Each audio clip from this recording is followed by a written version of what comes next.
یہ میں سوال کروں گا، بڑے لوگ کہتے ہیں نشے کی حالت میں مجھ سے یہ ہو گیا۔ جی دیکھیں، نشے کی حالت میں تو اس پہ ڈبل سزا ہونی چاہیے۔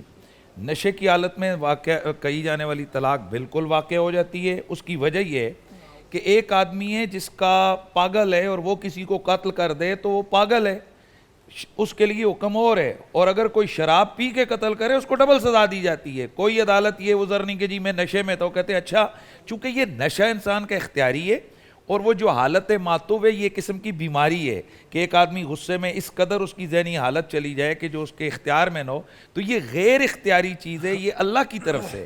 اور اسی طرح ایک آدمی مجنون ہے، پاگل ہو گیا اور وہ طلاق دے رہے، وہ نہیں ہوگی کیونکہ اس کے اختیار میں نہیں ہے۔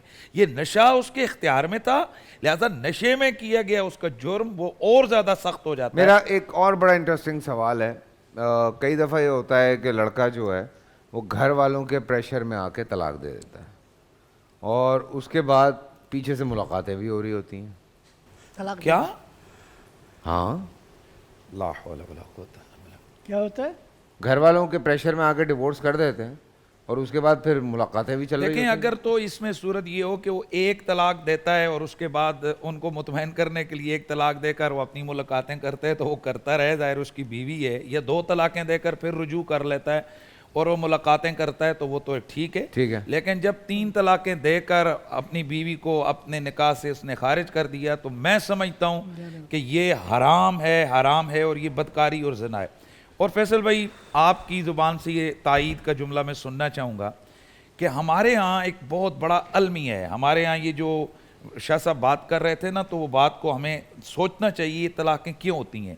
ہم نے اس لفظ طلاق کو، یہ جو شرعی احکام ہیں، ان کو اس قدر آسان اور مذاق بنا لی ہے کہ ہمارے ڈراموں کے اندر اس کی ایسے غیر اہم انداز سے اس کو کیا جاتا ہے۔ مثلا لڑکی کو یہ سکھایا جاتا ہے طلاق ہو گئی تو کیا ہے، میں نہیں جی سکوں گی، میں ادھر سے کر لوں گی، یا طلاق سے پہلے 3 لوگوں سے یاریاں لگا رہی ہوتی ہے۔ تو یہ ہمارے ڈرامے معاشرے کی پوری اصلاح کا ذریعہ ہونے چاہیے۔ لیکن میں آپ کو بتاؤں، اور پھر ایک اس میں لڑکی وہ کا لفظ جو ضرور بعد میں کہوں گا حشر بھی دکھاتے ہیں کہ نا، وہ جہاں بہت برا لفظ دکھاتے بڑا ہیں۔ مشہور ہے کہ جناب عدت گئی بھاڑ میں، یعنی قرآن اور سنت کی جو چیزیں ہیں، مطلب ایک وہ کیریکٹر تھا سر، اس کے ساتھ پھر جو بعد میں ہوا تھا وہ بھی تو آپ نے نہیں دیکھا نا۔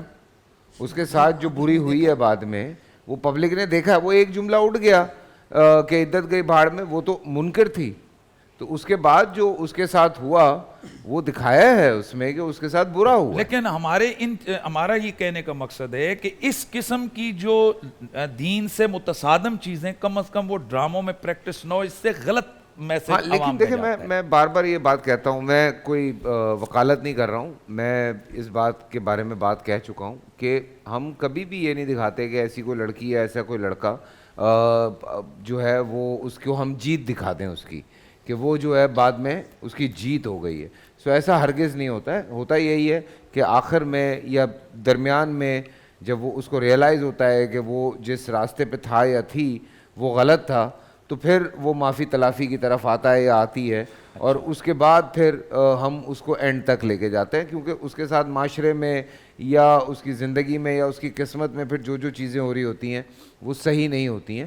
اس طرح کی اس کو ڈراماٹائز کرنے کے لیے یہ دکھایا، کیونکہ دیکھیں برے کو جب تک ہم برا نہیں دکھائیں گے تو آپ کیسے یہ فیصلہ کریں گے کہ یہ انسان برا ہے اور یہ انسان اچھا ہے۔ بول انٹرٹینمنٹ کے شوز دیکھنے کے لیے ہمارے چینل کو سبسکرائب کریں اور بیل آئیکن پر کلک کرنا نہ بھولیں۔